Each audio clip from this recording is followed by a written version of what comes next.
The shadows of social media. I have always been obsessed with this celebrity on TikTok. I follow all her social media platforms and got several top fan badges from her. I also created fan pages and troll accounts to defend her from rumors. It was rumored that she had plastic surgery and shows off what she doesn't have. I knew they were lying and jealous of her because they couldn't afford to be wealthy and beautiful like her. I did everything possible to come in contact with my idol. I applied for an internship several times in her cosmetics store so she would be able to notice me. My application was rejected several times, but I didn't give up. I continued applying, and finally, my application was approved. I was excited the night before I resumed work as her secretary. I couldn't sleep out of excitement, but I wasn't expecting what happened the next day. I woke up earlier than usual for my first day as an intern at Sasha's cosmetics store. The security welcomed me into the store and also escorted me to her office. I was told not to use my phone while at work, but I had to give it to a security guard to avoid leaking confidential information. I wondered why they'd do that because I'd never leak any information about her. Your new secretary is here. Let her in. I walked into her office and I received the shock of my life. She didn't look anything like her social media photos. She scared the living hell out of me. I wondered about the amount of makeup foundation she applied to look like that on social media. You look very surprised to see me. You should be glad I confided enough to let you see my bare face. I have no problem with that. I'm just surprised, but I'll never reveal it to the media. It's such an honor to meet you, and I'm your top fan, so I can never turn my back on you. Well, I'm having an interview tomorrow. You'll get me some clothes from Amos stores. Amos stores? Do you have a problem with that? Oh, I guess you're surprised that I can't afford expensive clothes. Well, this is the reality of a celebrity. Everything I post on social media is not what I am in reality, but you'll never understand because you're idolizing someone. She said, walking out of the room. My first day at work was full of surprises. The cosmetics shop doesn't even have enough sales compared to what she posts on her social media. I wondered why she did all that. I did as I was instructed. I got the clothes from the Amos stores. I made a few posts on social media about the clothes being very expensive. I knew that I was lying and pretending too. I felt quite bad. I was even more surprised to find out that she buys followers.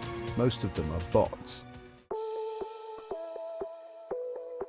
The next day during her interview, I watched her from afar making sure none of the foundations melted. I watched how she mentioned that the clothes cost $1,000, but I know that it wasn't even up to half of that amount. My clothes cost $1,000 and my shoes $800. The jewelry was a gift from my mother. I know why people make fake rumors about me. It's because they are poor, ugly, and can never be like me. Sasha laughed during the interview. Her fans in the audience cheered for her. I felt quite bad. She knew she was lying, and she wasn't only lying. She was being prideful and mocking people that are far way better than her. I slowly started hating my boss. After the interview, she signed autographs for her fans, only if they knew she wasn't what she was pretending to be. On our way back, I asked her why she lied. Anna, you won't understand what it feels like to be noticed. I don't feel bad at all. I'm just glad I'm getting the attention I want. Well, in case you don't know, I love attention, and for my looks. I was bullied in high school for being ugly, so I did everything possible to make sure I looked good. And when I started getting this attention, I felt like I was healing my old self. I don't feel bad, even though I'm lying to the public. I felt bad for Sasha. She was a victim too, but this wasn't the best thing to do for the fact that she mocked other people and also called them ugly. Also, don't forget to post the pictures I took backstage with the gifts from my fans. She got very few gifts from her fans, so she ordered the gifts by herself and pretended that it was from her fans. I got very sick of her, but I couldn't do anything about it because I brought this upon myself due to the obsession I had for her. I've been working for her for 3 months now, but she refused to pay me. Anna, you know that we haven't made sales in the past few weeks. I have no money to give you, just hang in there a little bit. This was what she kept telling me for 3 months. I got very sick of her. My old granny was ill, and I had to pay her bills. I had no choice but to betray my boss. I sold information about her to blogs attached with evidence, and also how she scammed many companies. This led to the collapse of the cosmetics store, and she was also arrested. Eventually, it led to her ruin and everyone turned their backs on her. I felt very guilty because she trusted and confided in me, but I still betrayed her.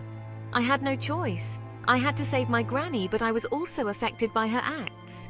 Many companies refused to accept my application because they were afraid I would do just what I did to Sasha. If only I wasn't obsessed with her and made her my idol. All these wouldn't have happened, but Sasha was a victim too. I learned my lessons too.